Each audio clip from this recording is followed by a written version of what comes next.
इब्राहिम की संतान दाऊद की संतान यीशु मसीह की वंशावली। इब्राहिम से इसहाक उत्पन्न हुआ, इसहाक से याकूब उत्पन्न हुआ और याकूब से यहूदा और उसके भाई उत्पन्न हुए। यहूदा से फिरिस और यहूदा और तामार से जोरा उत्पन्न हुए और फिरिस से हिस्रोन उत्पन्न हुआ और हिस्रोन से एराम उत्पन्न हुआ और एराम से अम्मीनादाब उत्पन्न हुआ और अम्मीनादाब से नहशोन और नहशोन से सलमोन उत्पन्न हुआ और सलमोन और राहब से बोअज उत्पन्न हुआ और बोअज और रूत से ओबेद उत्पन्न हुआ और ओबेद से यिशै उत्पन्न हुआ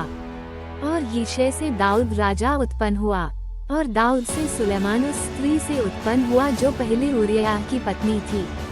और सुलेमान से रहबाम उत्पन्न हुआ और रहबाम से अबिय्याह उत्पन्न हुआ और अबिय्याह से आसा उत्पन्न हुआ और आसा से यहोशापात उत्पन्न हुआ और यहोशापात से योराम उत्पन्न हुआ और योराम से उज्जियाह उत्पन्न हुआ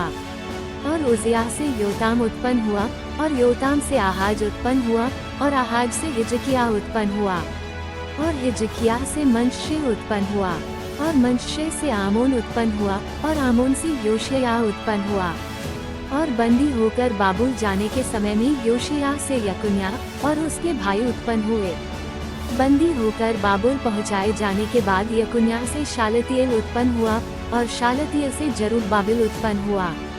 और जरुब्बाबिल से अबीहूद उत्पन्न हुआ और अबीहूद से इल्याकीम उत्पन्न हुआ और इल्याकीम से अजोर उत्पन्न हुआ और अजोर से सदोक उत्पन्न हुआ और सदोक से अखीम उत्पन्न हुआ और अखीम से इलीहूद उत्पन्न हुआ और इलीहूद से इलियाजार उत्पन्न हुआ और इलियाजा से मत्तान उत्पन्न हुआ और मत्तान से याकूब उत्पन्न हुआ और याकूब से यूसुफ उत्पन्न हुआ जो मरियम का पति था, जिससे यीशु जो मसीह कहलाता है उत्पन्न हुआ। इब्राहिम से दाऊद तक सब 14 पीढ़ी हुई और दाऊद से बाबुल को बंदी होकर पहुंचाए जाने तक 14 पीढ़ी और बंदी होकर बाबुल को पहुंचाए जाने के समय से लेकर मसीह तक 14 पीढ़ी हुई।